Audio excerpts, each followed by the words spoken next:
kababayan, pakinggan lang po natin yung Radio. At una, bangayan nila Chis Escudero at saka Amy Marcos. itinanggi ng ilang ahensya ng pamahalaan na tinulungan nila ang International Criminal Court na makakuha ng ebidensya laban kay dating Pangulong Rodrigo Duterte.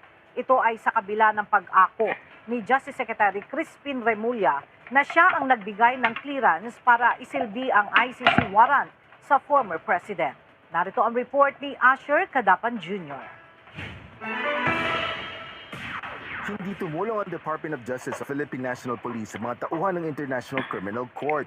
Ito ang binigyan din ni Justice Secretary Crispin Remulla at PNP Chief General Romel Francisco Marbil nang tanungin ni Senador Amy Marcos kaugnay sa mga umano'y nakuhang documentary evidence labang kay dating Pangulong Rodrigo Duterte.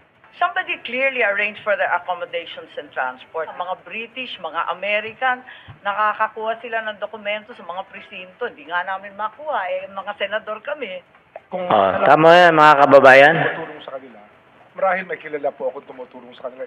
Hindi po ang DOJ ang tumutulong sa kanila. Madam Chair, during my time as Chief of Walang alam. Police, I have no request. Baka bobo nitong PNP chief natin.